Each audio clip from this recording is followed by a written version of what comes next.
Well, we're here. How is everybody? Let's Hello, hello. before we kick things off, we hope everyone's having a wonderful new year. Excuse me. I'm ringing in the new year with a happy little cough in this corner.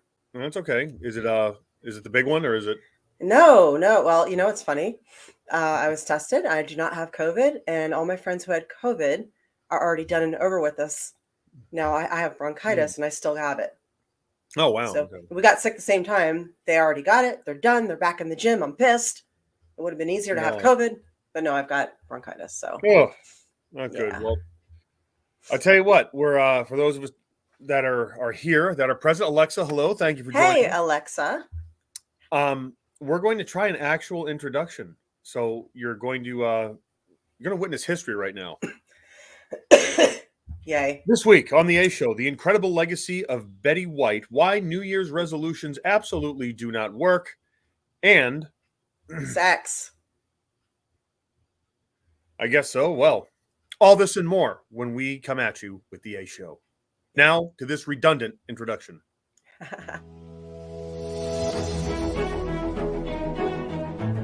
Welcome to the most important podcast you are listening to right now. The A Show with April Hunter and Aron Stevens.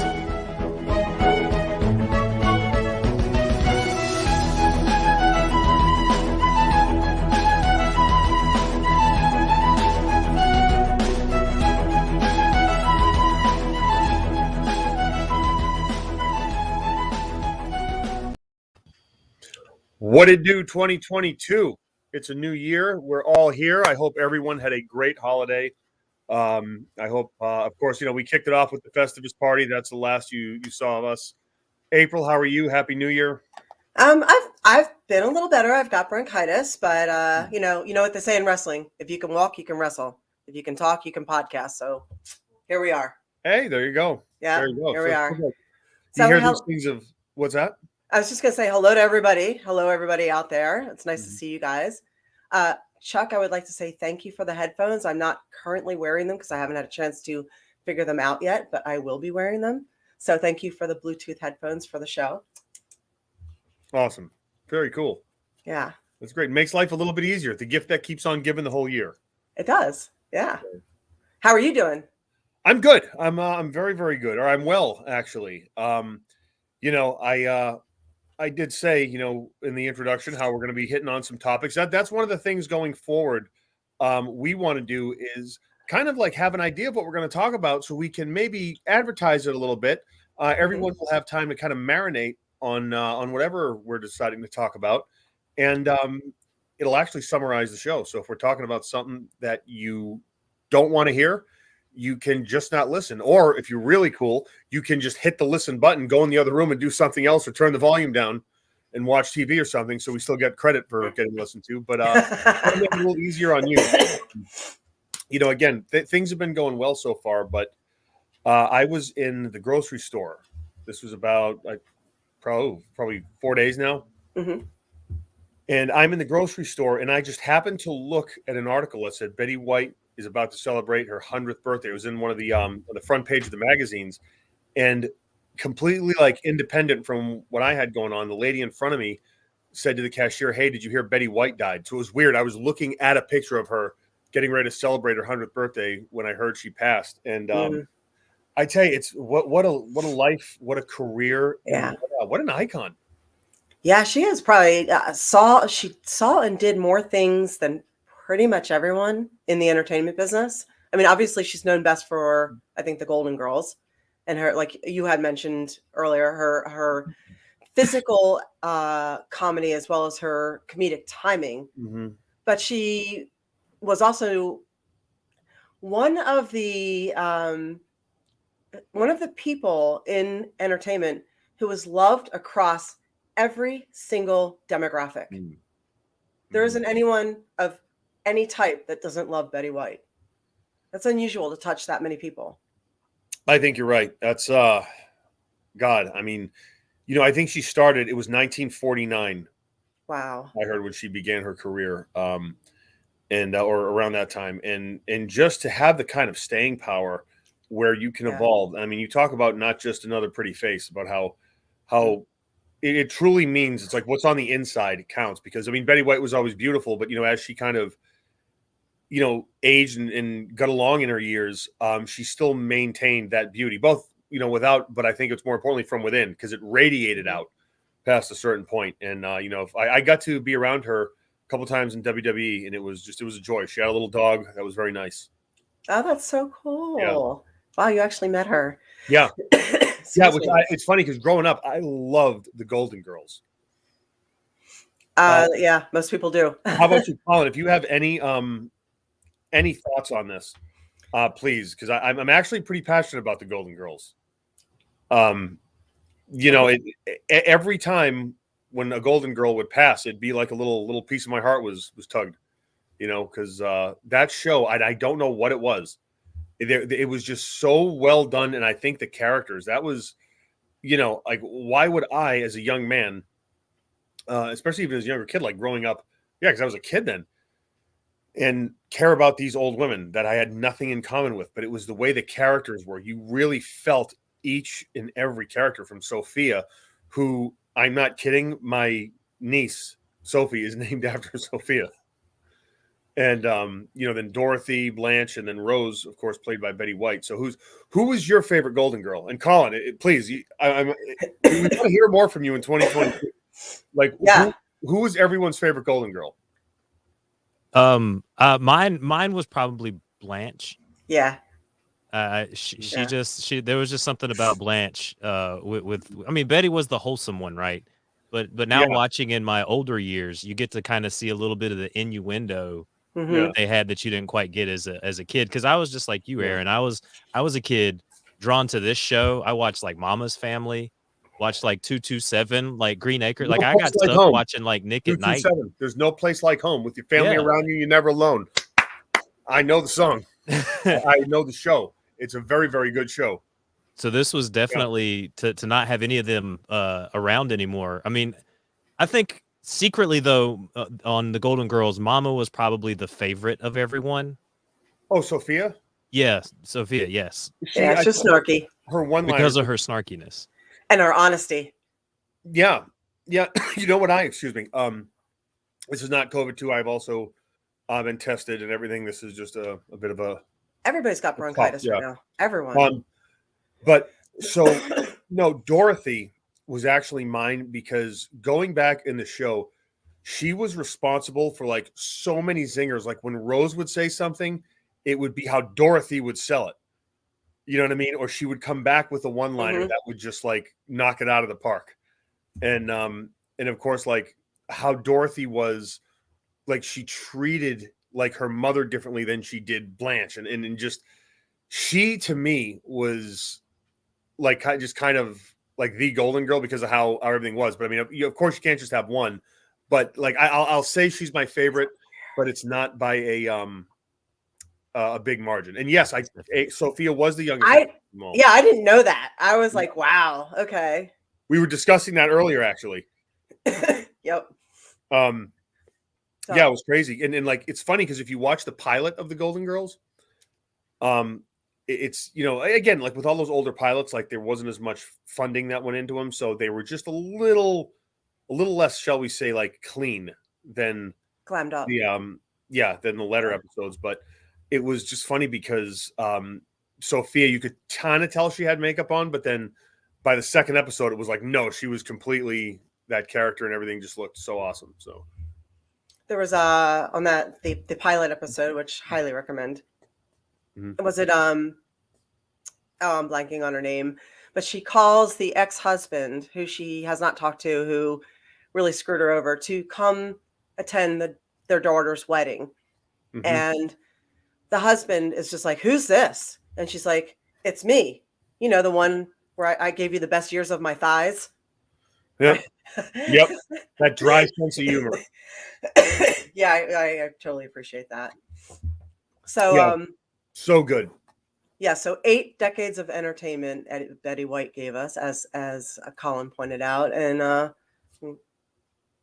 know. Thank you, Betty White. And I mean, and then even later, she was in other sitcoms and stuff. And man, we could keep going with all these sitcoms. I mean, Colin just throwing around 227. Don't mess that with me. I mean, here's another one. Do any of you remember Amen, starring Sherman Hemsley? Like that was what he did No. after the Jeffersons, where he was a preacher.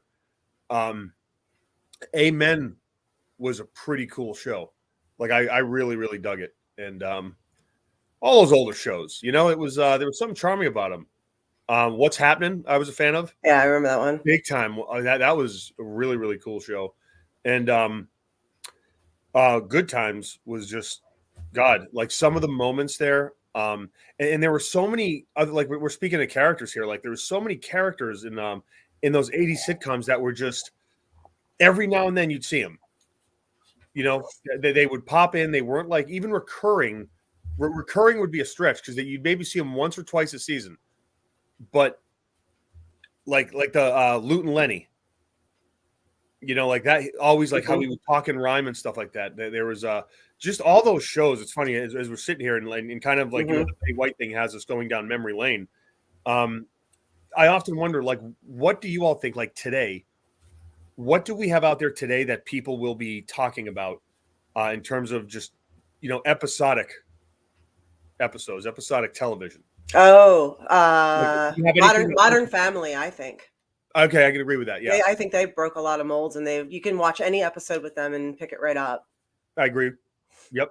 A couple of people came in. Hey, thanks for joining us, you guys, and Christoph V. Gates. How are you doing? But yeah, I would say, you know, South Park, Breaking Bad, Sanford and Son. Winona said, yeah, Sanford and Son is timeless. So is my favorite character is Esther there. Yeah. Sit down, you heathen. Like, it's so good. Yep. And I guess Spider-Man, speaking of TV shows and amazing things, broke some serious records as far as finances this weekend. Parks and Rec. Really? Parks and Rec? I guess I haven't seen it, so I don't know how. The Office? Yeah, The Office. British or American? I'll take American. I'll say British. Yep. So this comment brings up a good point. What about the old game shows? Because now my mom used to watch like Game Show Network, and it would show the old black and white game shows and like the old match games where they're like on stage chain smoking and giving away cartons of cigarettes for prizes. Yeah.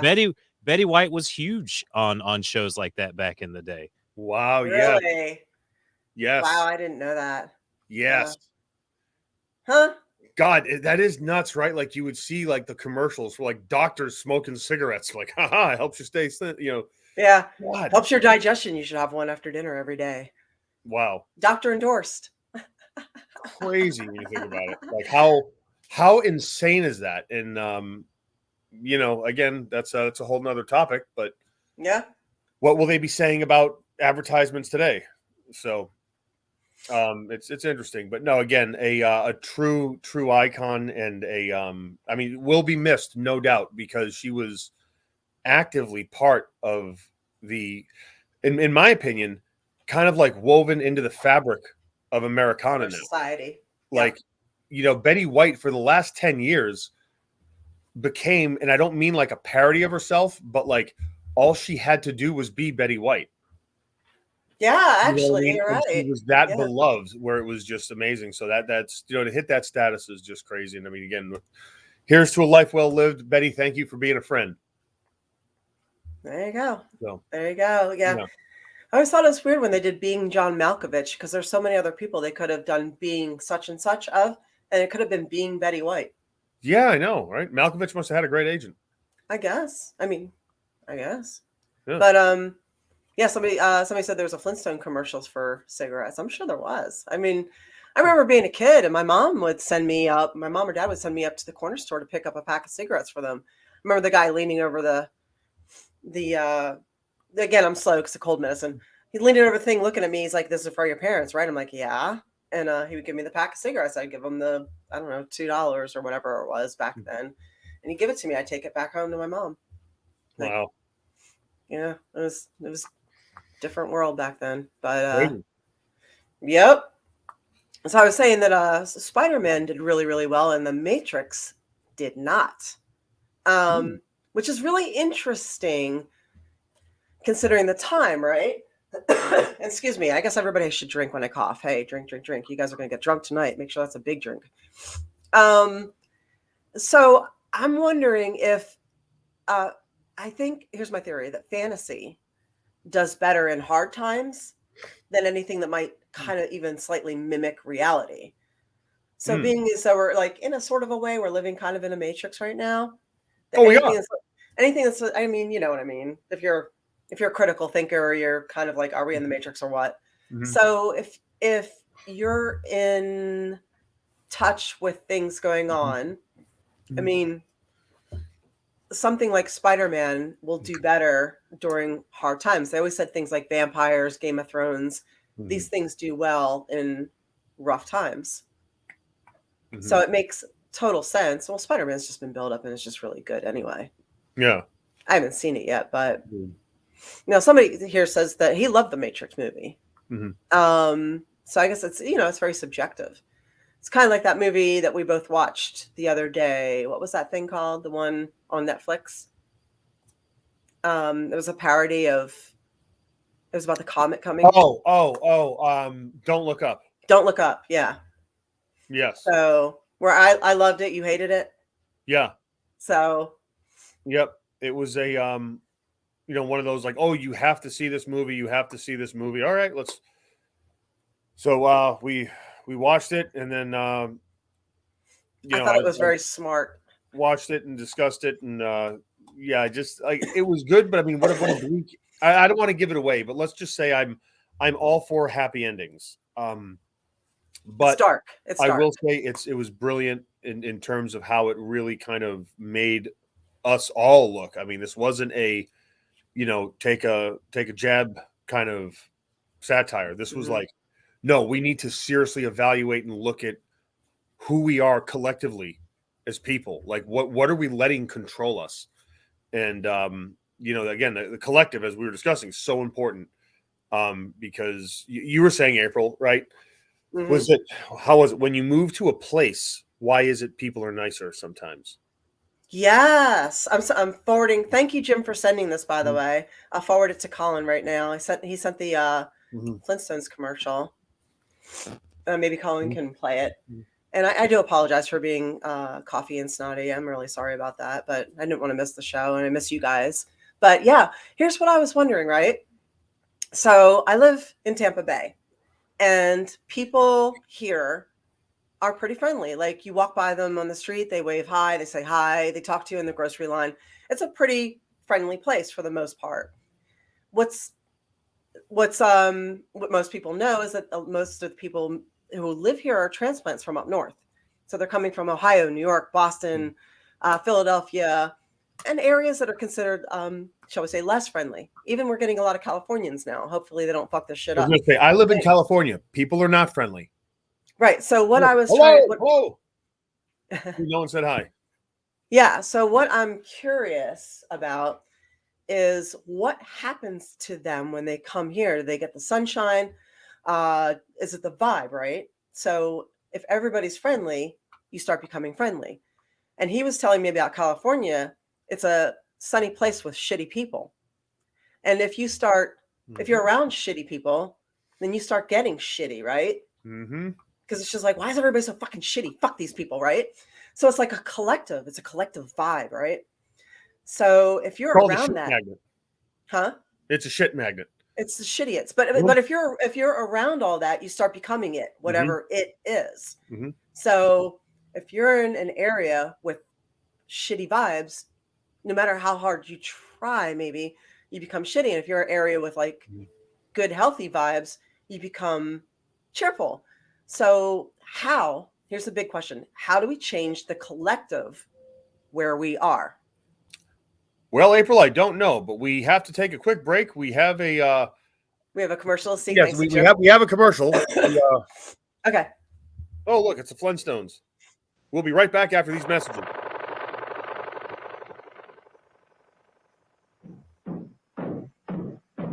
They sure work hard, don't they, Bonnie? Yeah? I hate to see them work so hard. Yeah, me too. Let's go around back where we can't see them. Gee, we ought to do something, Fred. Okay. How's about taking a nap? I got a better idea. Let's take a Winston break. That's it. Winston is the one filter cigarette that delivers flavor 20 times a pack. Winston's got that filter blend. Yeah, Fred. Filter blend makes the big taste difference, and only Winston has it up front where it counts. Here, ahead of the pure white filter. Winston packs rich tobaccos specially selected and specially processed for good flavor in filter smoking. Yeah, Barney, Winston tastes good like a cigarette should. The Flintstones. Wow. Huh. So let me get this straight. We've come a long way, baby. You haven't invented indoor plumbing, but you can invent cigarette filters? Right? There's something like the Jetsons, I would believe. Okay. But the Flintstones, come on. I mean, what do they even light it with? I don't know, but lighters they used to have to make the fires because they're Flintstones and they do it. Yeah. That is a very historically incorrect commercial. Clearly, it's very inaccurate. Yeah. And that's horrible. Wow. Wow. That was thanks. That was a blatant reminder that not that long ago things were quite different. I guess so. Yeah, thanks. But no, to your point about the Matrix really kind of getting pummeled by Spider-Man at the box office. I think like when the Matrix came out, like initially, right? How like the cornerstone of the franchise, like the first Matrix movie. It was something we could look at and be like, whoa, wouldn't it be insane if that was the way it really was? Where now we've reached the point where it's essentially like, yeah, we're living in the Matrix every day. Like there's a lot of people feel it like this is just insane. Like I want to go and spend my money tonight and think about it to where you can look at it like it's not sci-fi. It could be a satire. Yeah. Which maybe the original Matrix movie was intended to be satirical. But just the majority of the people weren't ready to hear it yet. Like I know somebody brought up that they used Sesame Street to push the vaccine to people. Wild animals need shots. So I guess it is kind of comparative if you think about that, because what at that particular time cigarettes were considered, they weren't really studied that long, and they thought they were safe. Yeah. So the long-term effects were unknown then. And even if they knew anything, they were kind of keeping it quiet. So interesting. Interesting. Yeah. Crazy. Well, so there's another good news story that came out. And did you I didn't want to cut you off if you had something to say about that. No, that was it. I thought that was a great point. And that's again, like it's a very interesting insight as to the American consumer and what they are wanting as opposed to what they're really wanting. Yeah. We're marketed to. That's why we have our red and white Coca-Cola Santa Claus. So we don't even realize it. We are heading into apparently the golden age of psychedelics. So they are now considering using psychedelics like microdosing. I know a lot of people are already doing microdosing, but they're using psychedelics and currently testing them to treat mental illnesses and anxiety, depression, bipolar disorder. And it is apparently turning out pretty well. So for people who can't afford, PTSD. So for people who can't afford pharmaceuticals or aren't comfortable with pharmaceuticals or have, limited insurance, the psychedelics might be the way to go. It's just a matter of finding the right dosing and all of that. But that is what's currently being tested, and with apparently great success. Well, that's the thing. I mean, like you would need regulation if it was truly to be used as a way to help people. And with regulation, I think would come a bunch of red tape and a bunch of BS. But wait, maybe not, because I thought that too when they legalized marijuana. I thought they would water that shit down and make it crappy. And oh my God, it got stronger. Like you get a gummy bear and all you can eat is the leg. So Now we know that 10 milligrams of this particular strain or this hybrid, the sativa or indica, is exactly that. You know what I mean? It almost became stronger and more pure with them legalizing it. That's a So fair point. But do you think psychedelics will be the same thing? yeah, I would think, why wouldn't they? Why wouldn't they take the same tack? I mean, I don't think we will ever see like psychedelic mushroom shops open up like, we have cannabis shops. Well, My opinion. You're wrong on that one, Aaron. You can go to Washington D.C.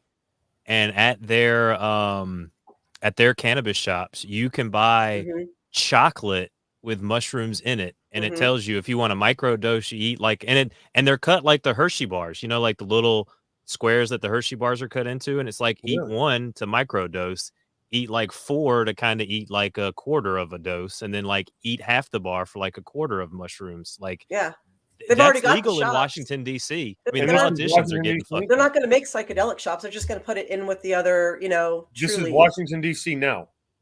Yeah, this is right now. Yeah, they keep all the good shit for themselves and tell us we can't have That's anything. Crazy. That's amazing. Yeah, and somebody pointed out ayahuasca helps people, and it does. A lot of people. The problem with ayahuasca is that you have to get off all your prescription medications for 4 weeks, I believe, before you can do it. And a lot of people can't cold turkey off of, neurological medications. But if you can try ayahuasca, you should look it up and check it out, because it can be a life-changing experience for some. So incredible. Wow. Yep. It's a thing. So yeah, psychedelics. So we had a couple other things we were going to talk about. And I thought, since previously on other shows, when we have barely touched upon sex, people seem to have liked that. And I thought we could start bringing that back a little bit and have discussions about it, because a lot of people. All right. Should we save that for the end? Should we save that for the end? Yes. We could. Yeah, we could. So there's a couple of things we were going to talk about. We'll have your undivided attention. And Winona, speaking of Kentucky, you brought up Kentucky. I will mention that Aron will be in Kentucky in 2 weekends? Yes. He's got a couple of he's got a triple appearance, and one is to go back to OVW in Louisville. Another's out in Lexington, right? Yeah. Yep. So, Louisville, Lexington, and Ashland, I believe. Okay. So Kentucky people, he'll be headed your way. Okay. And we want to also thank everybody who has shown up today, and thank all of our subscribers, and thank you for sending the bits.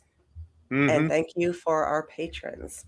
So we think that this time of year, people do a lot of New Year's resolutions, right?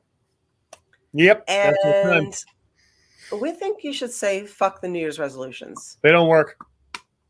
And the reason they don't work is a lot of people don't have the discipline for them to work. Yes. Instead of building a resolution, we need to build the skill. And that is the skill of discipline, of which I admittedly do not have as much as I would like to have.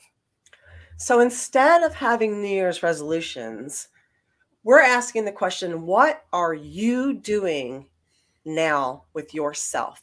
What skills are you building? And good night, Alexa. Have a good evening. Choose. What are you doing to improve your life? What are you doing to basically hone your small skills, but your vital skills? Like, how are you fine-tuning, like we said, discipline? How are you becoming more self-aware? How are you working on your relationships, not just romantic, but friendships? How are you taking all that apart and putting it back together? Because all these are vital skills in life. Now you work on these skills and you become better overall. So what's your opinion? I think, again, it's discipline. If we all set our sights on a goal, let's say the goal is to lose 15 pounds, right? Lose 15 pounds by the spring. Okay. We know how to do that, right? We know there are ways we can do that. The two primarily being diet and exercise, right? Mhm. Saving any surgery or anything like that aside. So if we have that, we simply, in my opinion, need to formulate a plan and then stick to the plan. Like if you're eating 5 small meals a day, do not have 5 small meals a day plus a little something extra. Do not miss a meal. If you're eating, you want to do, like, let's say 3 meals a day, which, right? 3 meals a day and a light snack. Okay, well, you need to Mhm. limit your light snack, and you need to make sure that you're sticking to your exercise regimen. Like this is my plan for the week.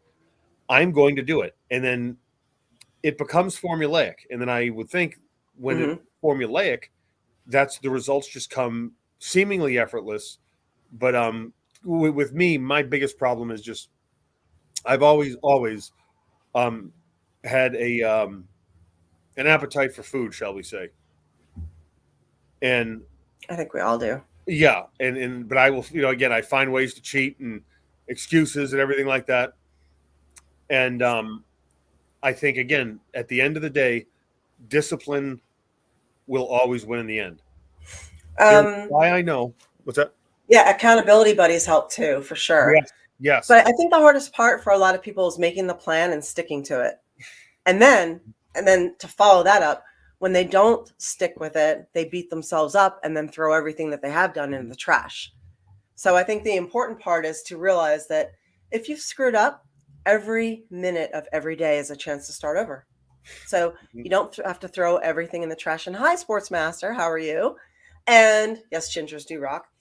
And you don't have to go backwards because you have had a horrible cheat day for 2 days. You just pick yourself up, keep going.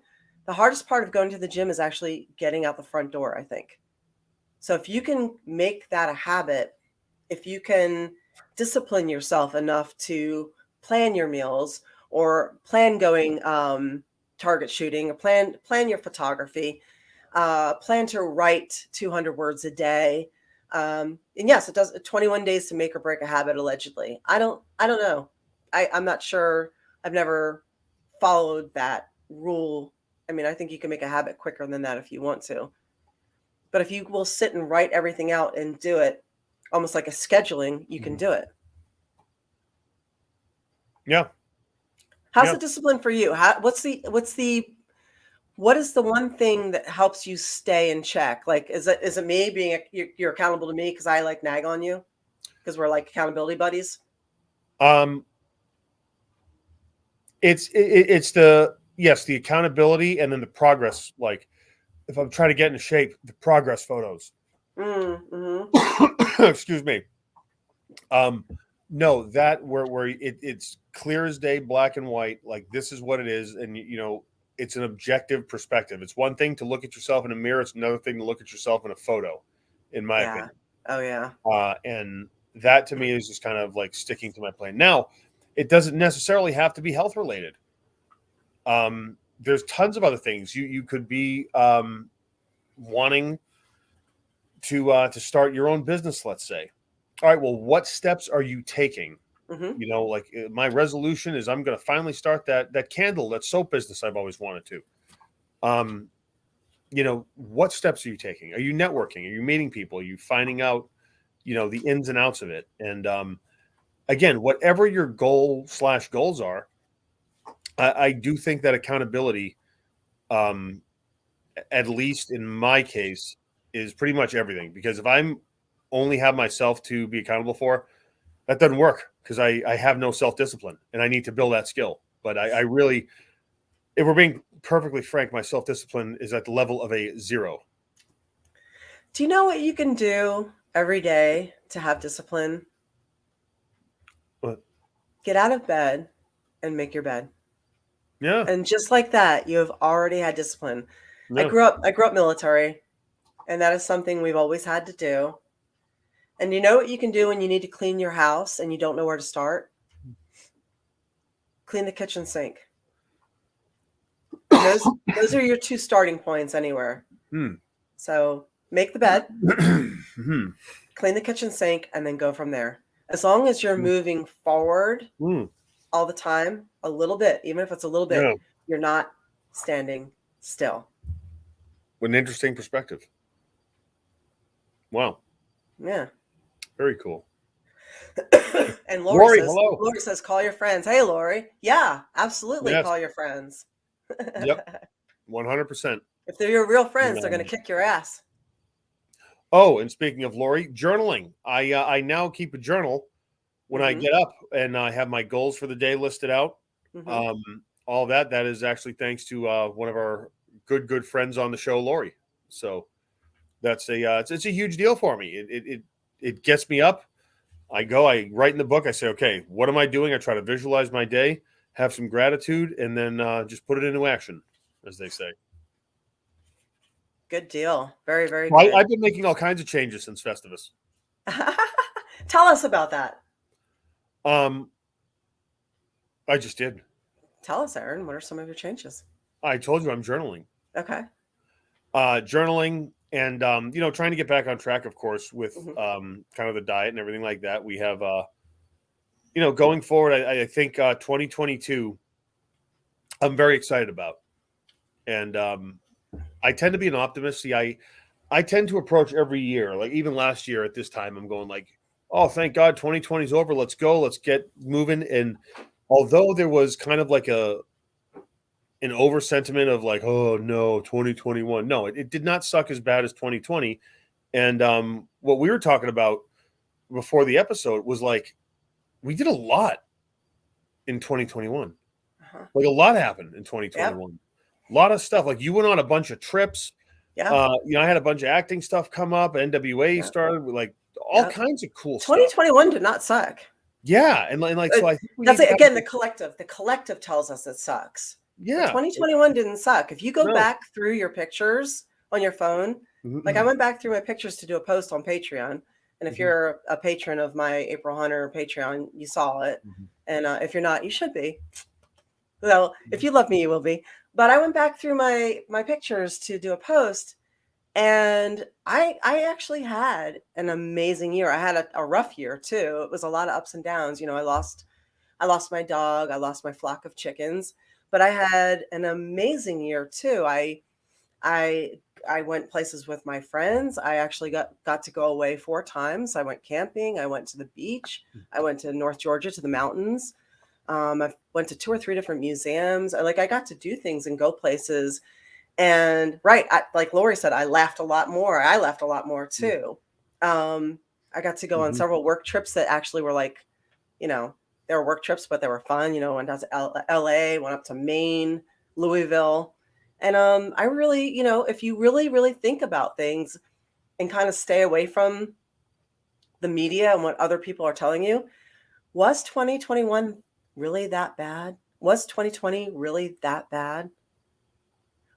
Or did things actually work out kind of okay?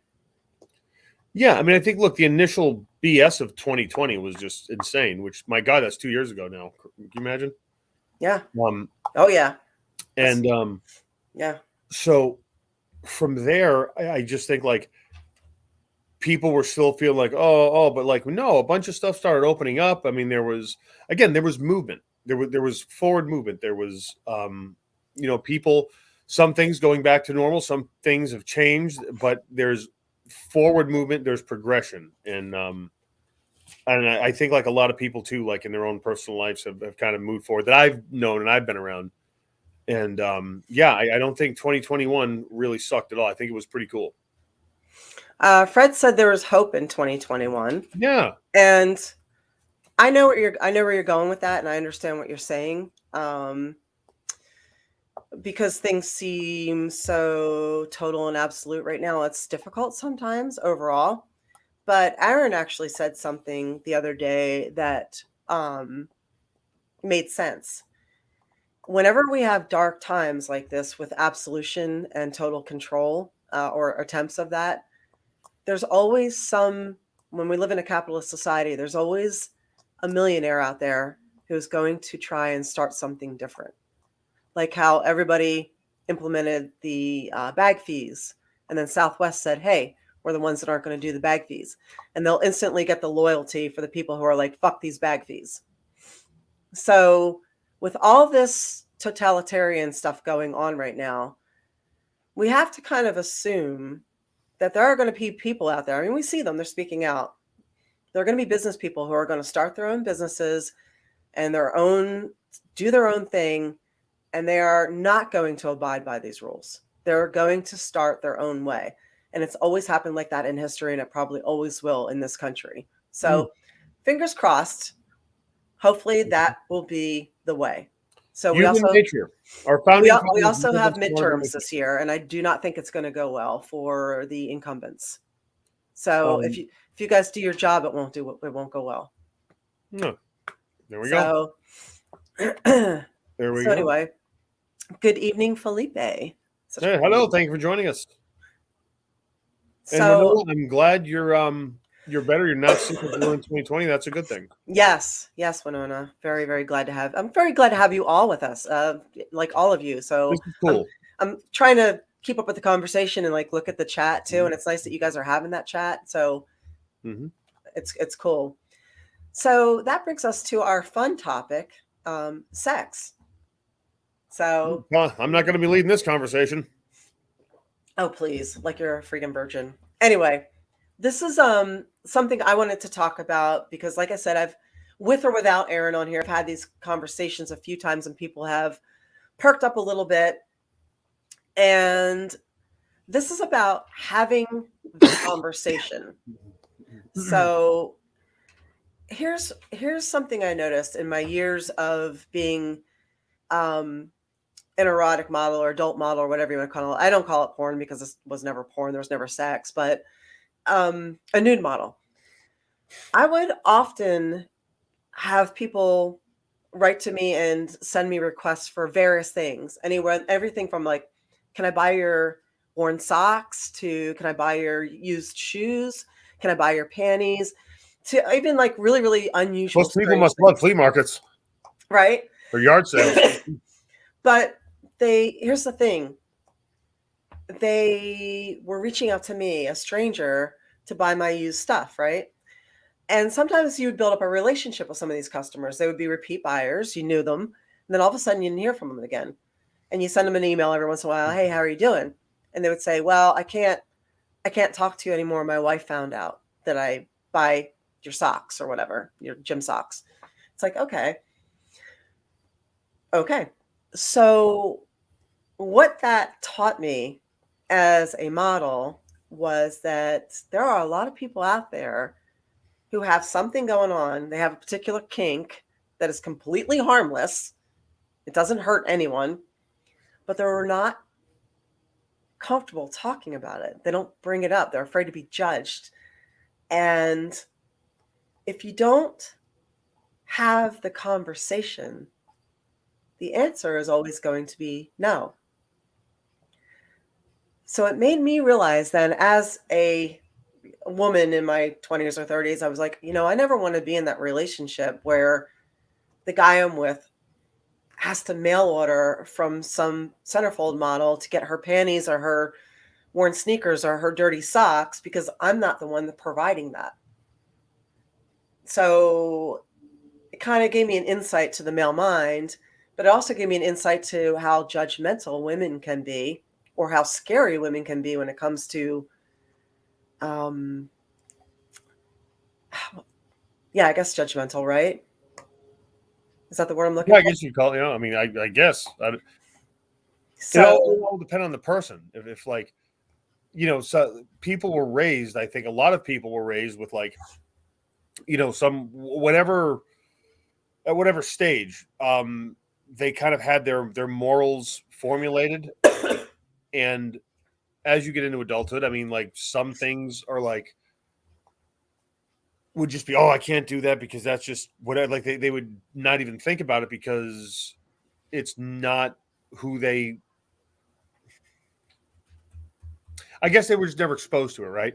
Okay. So, and as I think about this, maybe it's someone with an open mind. It would all, are you the kind of person when you go to a restaurant and someone says, hey, try this. Oh, well, what is it? Yeah, I don't know. Just try it. Are you the kind of person who says, okay, whatever? Or if it's something you don't think you would like, like sardine, whatever. No, thank you. Or, oh, you know what? I've never tried it. Let me try it. Right. So like those kind of people are more open-minded. And I use that as an inadequate example, but I think you can kind of see No, where I'm trying to that's go with actually a really good example. Like, How you do one thing is how you do everything. yeah. So So I if mean, you're willing to listen to different music, or you're willing to like even just taste something that's different, that's out of your comfort zone, yeah. you can kind of assume that the person that you're hanging with might also be willing to be, I don't know, tied up or suck your toes or spanked on the ass or crawl around on the floor with a dog mask on or whatever your kink is. Okay. Mhm. So like if you don't have the conversation, and I highly recommend not having this in the bedroom, like sit down and have a conversation across the table and say, hey, you know what? I have a thing I saw once. Would you be into trying it with me? I think you would look hot tied up. I think you would look hot wearing whatever, you know what I mean? And throw it on them, like someone just said eye to eye, throw it on them that they would look hot doing this to you, or they're letting you do this to them. And it would be fun. It would be fun because sex is fun, right? It's adult playtime. It's supposed to be fun. It's not supposed to be stressful. There's not supposed to be anxiety. It's supposed to be fun. It's like two kids in the sandbox, except it's a bedroom, right? Yeah, I mean, really, it's especially in a monogamous relationship, right? If you're with one person, and again, like what I want to know, where people were married 50 years. A couple I know just celebrated 50 years of marriage, and did they have those kinds of conversations? Like, what was the primary element in that relationship's survival? Because I know other people that are younger than me working on their third marriage, and I'm just like, how come certain people were able to survive? Like, was it, and again, is this a deeper issue now? And I know not to get away from people being tied up and all kinds of other things that you were talking about, but is it a communication issue? I have a theory about that. Mm-hmm. I think when you get two people together, kind of like how some friends stay friends for life and other ones move on. Yeah. I kind of think people either grow together or they grow apart. And when you have long marriages like that, I think it's get the grapefruit out. Yeah. Lori. Look at Lori.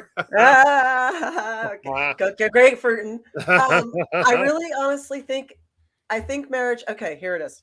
This is what I think. I think if you share values and morals, no matter how opposite you are, no matter where you grew up, no matter what you look like, doesn't matter anything.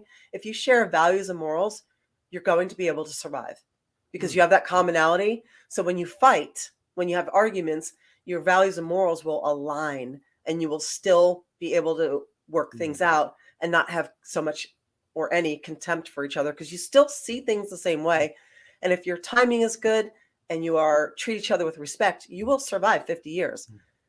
But what I think is also vital with this is you have to remember to choose each other every day. And a lot of people forget that. They forget to choose that person every day. They get busy and they let other things get in the way, and they make work a priority, or they make their kids a priority, or they forget who they are, or they forget to love that person, or they get distracted with somebody cute at work.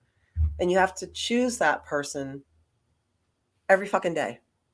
So I choose you. You are the person I chose. I still choose you. Yeah, that's wow, that's super insightful. That's just my opinion. I'm not one to have had a very long marriage, so I don't know. But I'm one to have learned from breakups that, when things didn't work out. No. Yeah, it'd be like an active thing. Oh, and you know what, Jimbo, he actually had a good point. Yeah, 30 years and not married with. I mean, yeah, it doesn't mean you got to be married. You don't have to be married. You just choose the person. So, what is it like for even from a lot of from a male perspective? And I've never been married, so I don't know this. But do you like as a woman when you get married? What changes? Like, if anything, for a woman? Does your perspective change? Like how are you approaching a relationship? Me? You Yes, asking me? or just like, or I guess I'm asking you, but like as a woman, like do women in general, I don't know if you can give away any secrets or anything, but like it's not like when you get married. Oh, Colin, please. Colin's getting married. I'm gonna interrupt the show because my mom is watching right now, and her and my dad have been married. I got like 30 Oh, plus years, please, probably close advice. to 40, right? Wow, So congratulations. she just sent me this.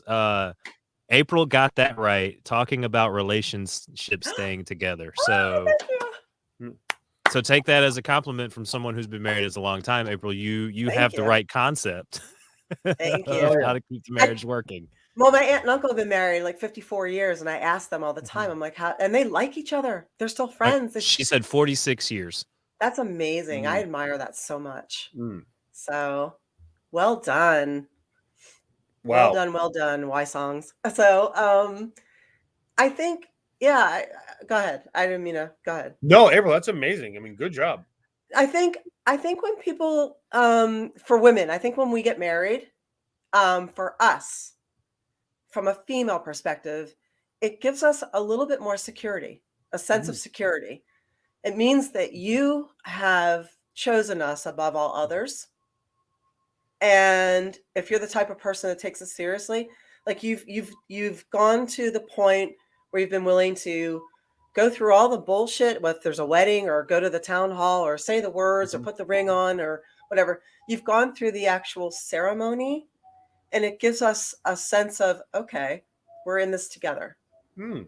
You know what I mean? It gives us Yeah. a little bit of a solidifying thing. Like, okay, we're partners now. This is not me and he. This is Yeah. we. It's we now. Very cool. So I think that's maybe what it does for women a little bit. Yeah. A little sense of calm. Like, okay, we got this together. We got this shit together. Very cool. So like again, like it would work out sometimes where do you think if you're together for let's say 30 years and not married, could you get to those feelings or do you need marriage? Some people don't. It's Okay. for some Yeah. people it's just a ring and a piece of paper. Yeah. For some people, the idea of being married actually might drive them apart because it's somebody saying you have to stay together. Whereas for other people, it's like we're not married, so we're choosing Yeah. to stay together. Yeah. Everyone's different. There's no one relationship, I don't think, that works for everybody. Some people do well in open relationships and, you know,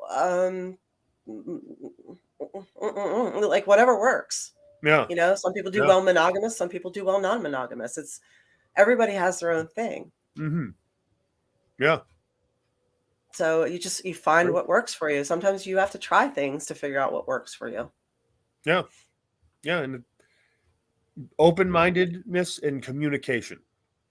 All right. So to your original point, that would be my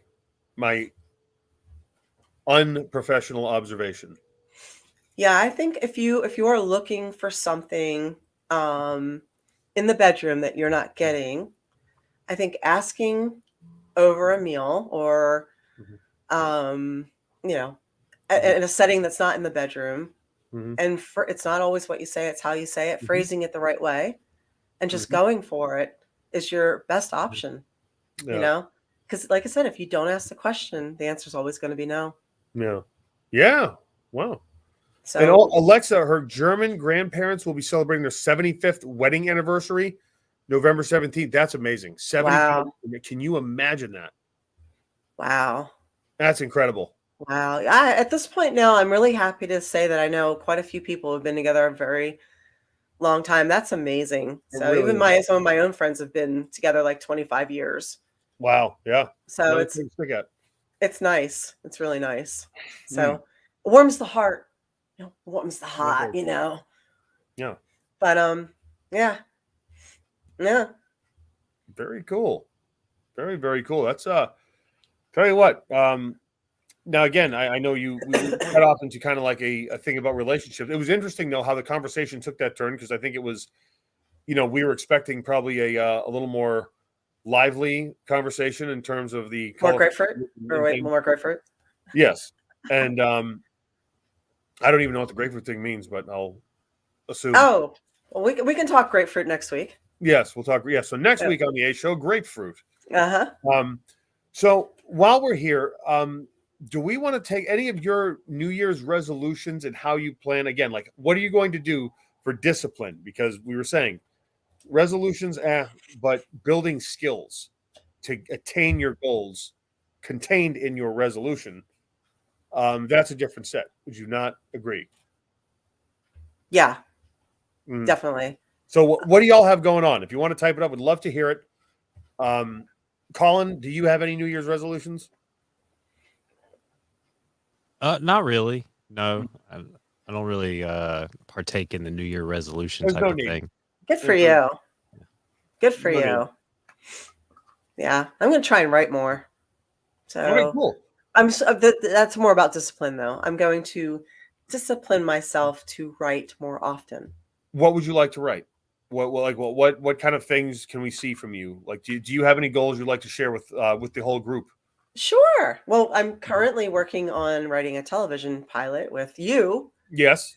And I would love to turn Monty, and by the way, thanks for everybody who bought a copy, and lots of you did. Yay. I would love to turn Monty into a cartoon. So, and shop that script around. Very cool. So those That's are my awesome. immediate plans. Awesome. Well, you know what? Maybe we can keep an eye out for some animators out there, or you have Yeah. one. But some maybe people who are, in that world. Cook. Learning to cook. That's a good Awesome. one. Yep. That's very, very cool.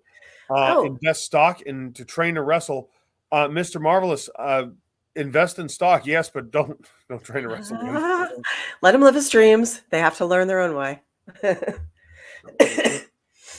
Excuse me. And speaking of investing in stock and stuff, I think Colin found a financial person for us who might be coming on to give some really good advice. So that might be in the near future. Yeah, somebody who Very might be cool. very, very valuable for all of us. Awesome. That's cool. Hey, free stock tips. Or actually, no, we can't do that on the air. It's probably more like crypto and things like that. But yeah, very cool. But hey, always good to listen to other people's perspectives and get the expert opinion. Lori says positive mindset. So that brings us back to the collective. Mm. So that's yeah. How do we change our collective? That's something to think about no matter where you are. I know we have people in other areas, other parts of the world, from all over. And then whoever watches this after, who can't catch us at our time slot, what can we do to change the collective? Change ourselves. I think it starts on an individual basis. I think be the change you wish to see. So true, right? Like at the end of the day, I cannot tell you how to feel. I cannot tell you how to be nice, how to not drive like a lunatic in traffic, how to not cuss the person out at the checkout line, how to not fight in another, 10 months when the holiday rushes upon us over the last thing on the store. But I can control how I am. I have eminent domain over my actions and how I feel and how I choose to make other people feel. So as far as I'm concerned, like I need to be positive, like Lori, right?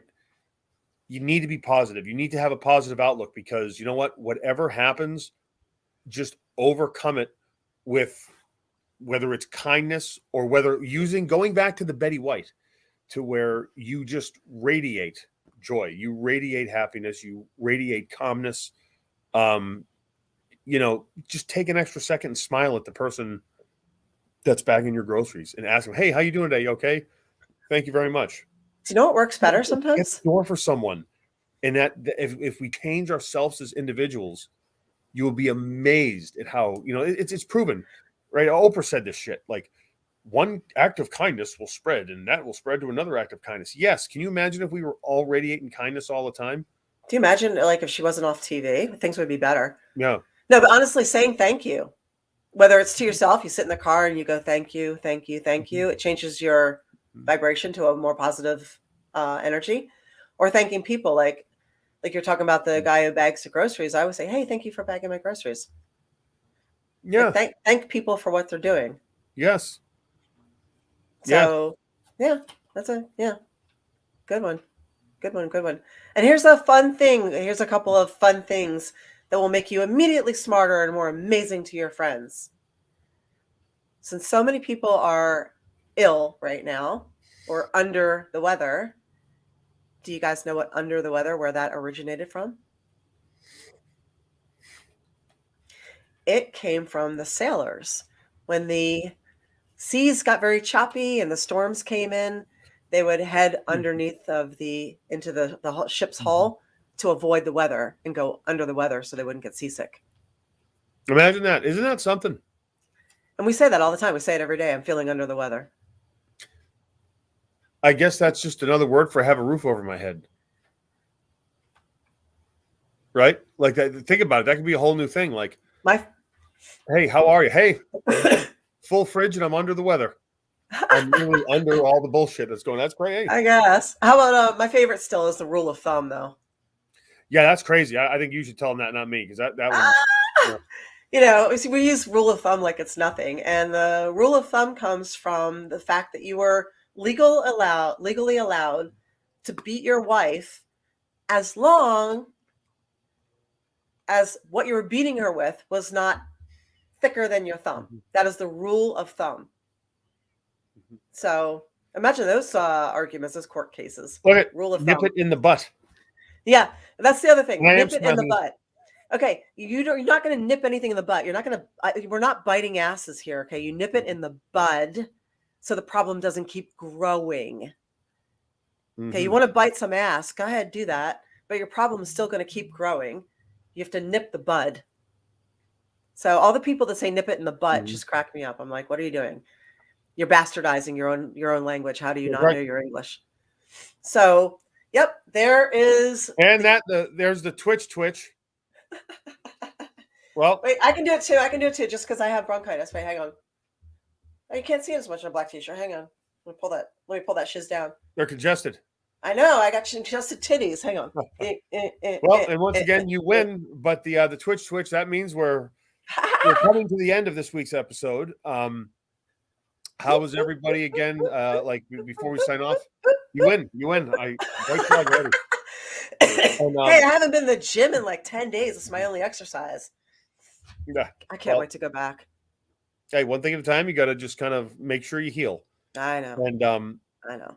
So, well, thank you, Lori. But does anyone have any last minute things they'd want to do? Any potential topics for next week? If you want to just throw them in there. Yep. Hey, back at you, man.